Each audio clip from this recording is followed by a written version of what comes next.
So, what is it to have evidence for a position? To answer that question, we should probably treat first the question, what is evidence? Well, fundamental evidence consists in experiences. As Aristotle said, all knowledge begins in the senses.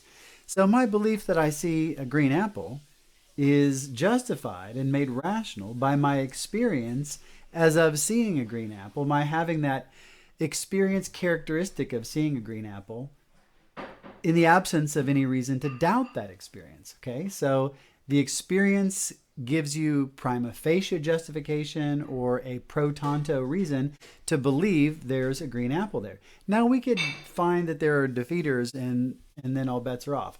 But it's prima facie justified by the experience itself. But because our doxastic structures have layers and lots of interrelations, we often speak of evidence in non-experiential terms. Sometimes we'll say the evidence is a bloody knife, or the evidence is Smith's fingerprints on the knife, or things like that. To represent our evidence in logical and probabilistic format, we want to represent our evidence as propositions. So for the purposes of this short video, I will speak of evidence in terms of data, information, or propositions.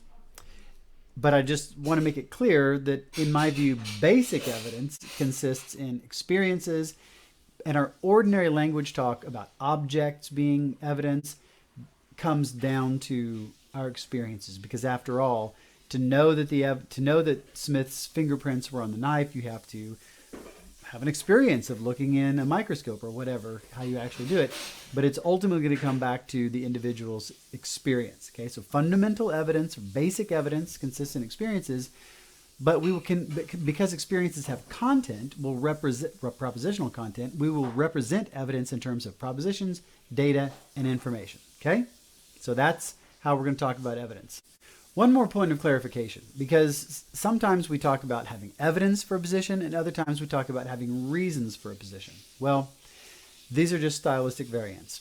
One's evidence consists in all of the reasons one has to believe or not believe a proposition. So it's not as though reasons to believe are one thing and evidence is another. They're just different ways of speaking. I think reasons belief is more fundamental. I think that when we talk about weighing evidence in the scales, the things that we're putting on the scales are reasons. So that reasons is the count noun version of what evidence is the mass noun for. Okay, so you add up your reasons for, and that constitutes your evidence for, and then you count up your reasons against, and that constitutes your evidence against. Okay. So the answer to, so I will freely move between talking about reasons and talking about evidence, but I want to just make it clear that those are just different ways of talking about the same thing. When we talk about reasons, we are using reasons as a count noun because we can add up reasons individually and discretely. The term evidence is a mass noun because we talk of it in measurable quantities. Okay, so that's the distinction between reasons and evidence. And so we can also, in this video, treat the question, what is it to have a reason to believe a view? Okay? Okay, so with those clarifications on the table, we can get down to the nitty-gritty. So you have we're going to use H for hypothesis and E for evidence, okay? And so you have some evidence for a hypothesis H. When adding E, the evidence, to your stock of information or data raises the probability of that hypothesis. So a reason or an item of evidence is just a probability raiser. You have a hypothesis H. It'll have a prior probability, meaning it's probability that is intrinsic to its information content. Usually the prior probability for proposition is pretty low, depending on its logical structure. If it's whether a coin comes up heads or tails, well, then the prior probability is going to be of each proposition that its tails is going to be 50-50. But if it's a proposition like my neighbor's having steak, well, there's just so many options that it's really unlikely that they're having steak Uh, so we assign that a low prior probability. But then I could say, okay, well let's see if I can add evidence to the proposition that they're having steak. Well, if I see them lighting their barbecue grill, then that increases the probability that they're having steak. It is one reason for me to believe they're having steak. Now, when I say that it's a reason to believe it, that doesn't mean that once I'm in possession of that, that's the rational thing for me to believe. That's not what having a reason is. Having a reason is having an item that raises the prior probability over what it was before. This is called a pro tanto reason. Pro tanto roughly being Latin for just this much. And we can talk about what the weights of reasons are in a separate video. Some more deep dive into probability. So the proposition that the neighbor lit their barbecue grill is evidence for the proposition that they're having steak, because the probability that they're having steak, taking into account that they lit their barbecue grill, is at least higher than it was before taking that information into account. That's called the relevance criterion of evidence, okay? And I'm going to put it right down here right beneath me. I'm going to put it out in symbolic form. So we're going to use this notation below to represent the prior probability of a proposition. And then when we take new information into account, we will represent that with the notation below now, where the slash says the probability of H given E. Probability of H by itself is its prior probability. It's usually going to be low when there's a lot of options. In fact, if there are n options, it will usually be 1 over n, unless there's some prior reason to prefer some of those options. And then the probability of H given E is going to represent the new probability that H has once we take E into account. Okay, now with that notation, again, here's the theorem of the probability calculus that is often called the relevance criterion of probability. And so it just says that E counts as evidence for H when E raises the probability of H over what it was before you took E into account. So from this, you can see that having some evidence for a proposition isn't that big a deal. It just means that the evidence raised the probability over what it was before. It doesn't say how much, okay? And note that when atheists claim there's no evidence for Christianity, they mean that whatever the prior probability of theism is, there is nothing in the theists' or Christians' information set that raises it even a little bit over that. Now that's just silly. That's just a silly thing to claim. And it's embarrassing too, because it shows that the people that are making that claim either have never heard of the relevance criterion of evidence, or they don't know how to tell what's evidence for what. And to resolve that, we need to look at another theorem, okay? So let's illustrate the expanded form of the relevance criterion with a little story. So what the expanded form of the relevance criterion tells you is to determine whether or not a new item of information counts as evidence for a hypothesis, ask yourself, well, what if we reversed it? Instead of asking how likely this hypothesis is on this evidence, ask yourself, how likely is this evidence on this hypothesis? So you simply suppose that the hypothesis is true and ask yourself, does that make it more likely that what you in fact observed would be observed? Does it make it more likely that you would find the evidence that you do have, the information that you do have? So let's use Smith and Jones, and let's say that we know either Smith or Jones took the money out of the safe. So our prior probability is that it's Smith is 50-50. But then we discover Smith's fingerprints on the safe. Now, the expanded form of the relevance criterion says to determine whether or not that observation counts as evidence that Smith did it, ask yourself whether the other side of the biconditional holds. Reverse it and say, well, if I assumed that Smith did it, would that increase the probability that his fingerprints would be found on the safe above what it would be otherwise if Smith didn't do it? Well, obviously it would.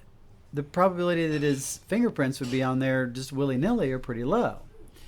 So supposing that he was the thief increases the likelihood that his fingerprints would be on there, and therefore it counts as evidence that he did it because it raises somewhat the probability that he did it.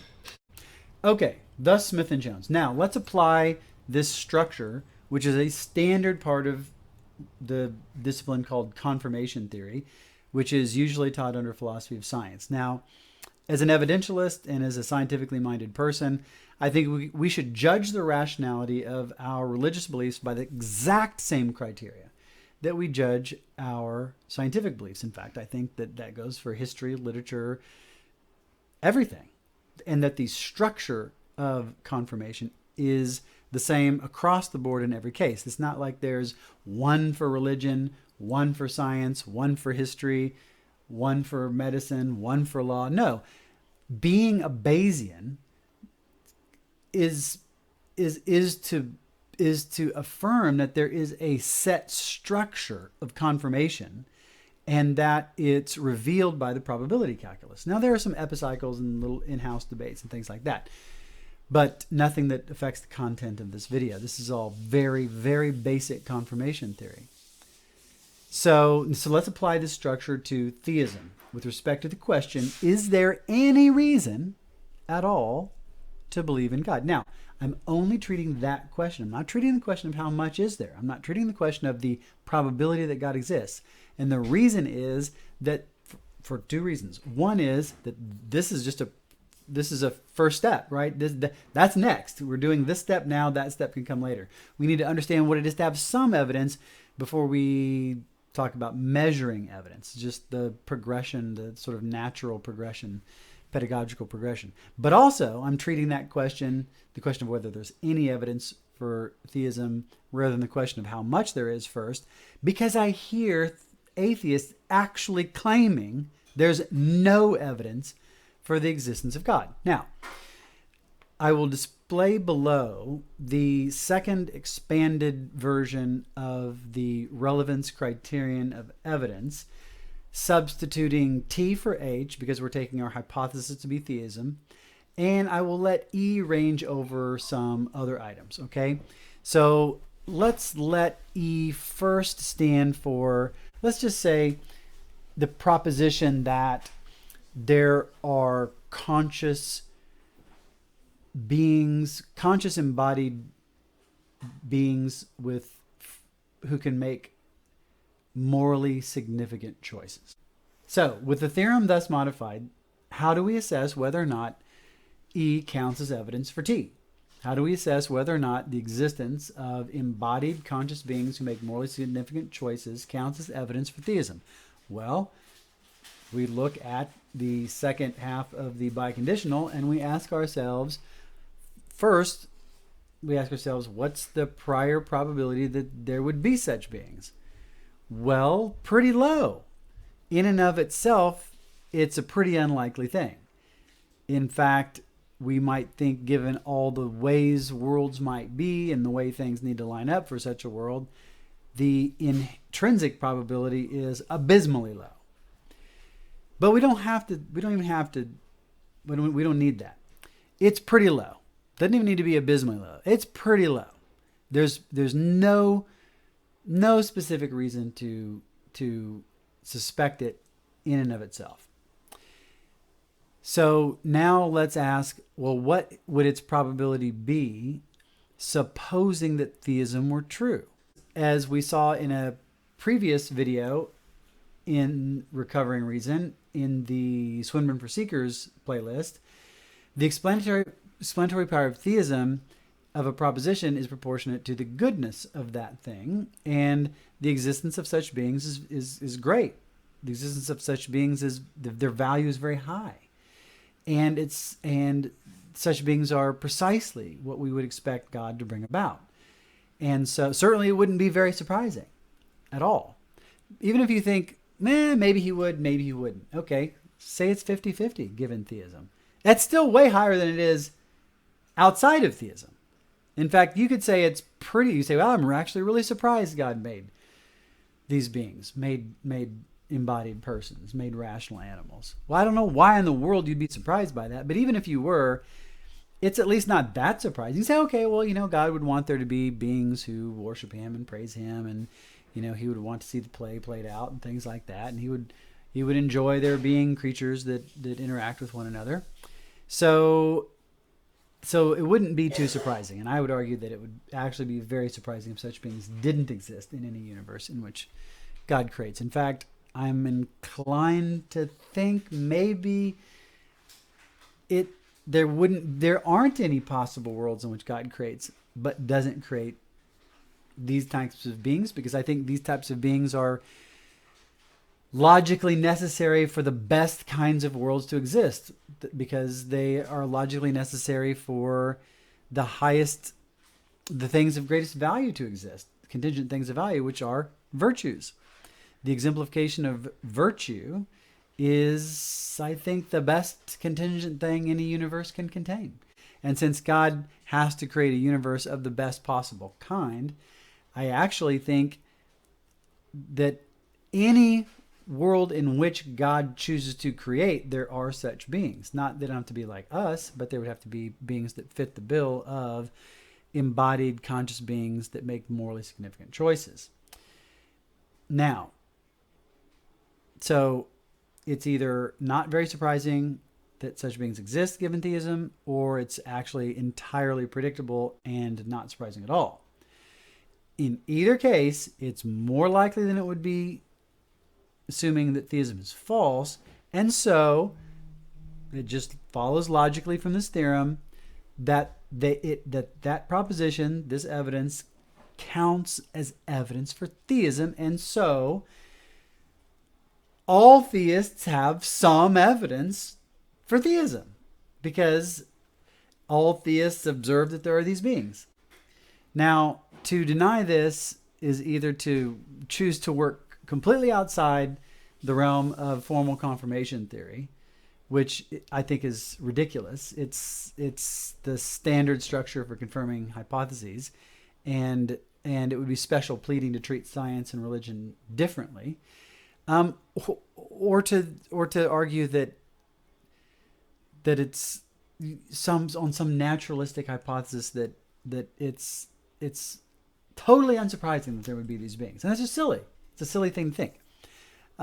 So given the structure of confirmation theory, given the theorem that is the expanded relevance criterion of evidence, it's just obvious that there's evidence for theism. The existence of a world, the existence of an orderly world, the existence of consciousness itself, the existence of beings that exhibit creative activity. All of these things are unsurprising given theism, and quite surprising in and of themselves. So they all count as evidence for theism. You might think evil counts as evidence against theism. Okay, so be it. I actually don't. I think it counts as evidence for theism. But regardless of that, the picture we have is some things you have some reasons to believe and some reasons not to believe, and then you weigh them. But the idea that there's nothing whatsoever to put in the pro-belief basket is crazy, incredible, and should not be taken seriously. Anybody who makes this claim is revealing deep ignorance or incredible stupidity. One of the two, because they are either ignorant of the proper way to think about evidence, or they are stupidly denying the obvious as to what is expectable given what. They don't understand theism, or they don't understand the explanatory power of theism, or something. But anybody who makes the claim that there's no reason to believe in God is massively missing the boat somewhere along the line. So if you ever see somebody make that claim, I urge you to post a link to this video there, and then hold their feet to the fire. Maybe tag me. I'll be happy to do so. Because we just need to stop seeing this ridiculous claim. It just needs to stop. And so hopefully seeing the structure of confirmation will make it easier for you to evaluate claims of what counts as evidence for what. And hopefully when you see atheists make this claim in the future, you'll know exactly why it's not just false, but insane and inane, and you can post it or argue. So that's the end of this short video. We can do a deeper dive later and plan to. If you have questions about probability confirmation, that sort of thing, put them in the comments below or email recoveringreason@gmail.com, and we can keep the dialogue going. Thanks for joining me.